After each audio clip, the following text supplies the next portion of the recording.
Монголын ерөнхий хорооноос хэрэгжүүлж байгаа 10-11 гэсэн арга хэмжээний хүрээнд аймгийн сонгуулийн хорооноос сонгогчдын өдрөлгийг зохион байгуулах удирдамжийг бол баталж ирүүлсэн байгаа. Үүний дагуу Жаргалан сумын сонгуулийн хороо хэсгийн хорооттойгоо хамтраад сонгогчдын өдрөлгийг өнөөдөр зохион байгуулж байна. За өглөөнөөс хойш ерөнхийдөө 260 гаруй иргэдэд мэдээллийг бол хүргээд байна. Үйл ажиллагаа маань өглөө 10 цагаас 16 цагийн хооронд үйл ажиллагааг хэрэгжүүлэхээр төлөвлөлөө ажиллаж байна. За энэ өдрөлгийн гол зорилго юу байсан бэ гэхээр иргэд олон нийт оюутан залууст орон нутгийн сонгуулийн тухай хуулийг сурталчлах, мөн аймаг болон Жаргалан сумын тойргийн тоо, мандатын тоо болон санал авах байршлыг танилцуулах зорилготой хийж байна. Мөн төрийн бус байгууллагатай хамтраад оюутан залуустаа орон нутгийн сонгуулийн ач холбогдол, үр дүн, зорилго юунд оршиж байгаа талаар мэдээллийг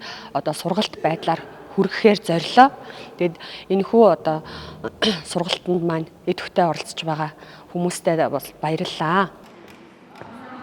Сайн байна уу? Би Политехник коллежийн сурагч Сэлмэн байна. Өнөөдөр бид нэрт иргэдийн төлөөлөгчдийн сонгуулийн зааварчилгаа өгж байна. Миний хувьд болохоор анх удаа өгч байна. Тэгээд сонгуулал өгөх маш зөв гэж боддог. Би цааш товдоо хөгжүүлэх төлөөлөгчдөө сонгох болохоор ер нь сонгуультай идэвхтэй оролцох хэрэгтэй гэж боддог. Үеийнхээ хүүхдүүдэд хэлэхэд ер нь сонгуулаа идэвхтэй өгөөрэй. Тэгээд сонгогчоо зөв сонгоорой гэж.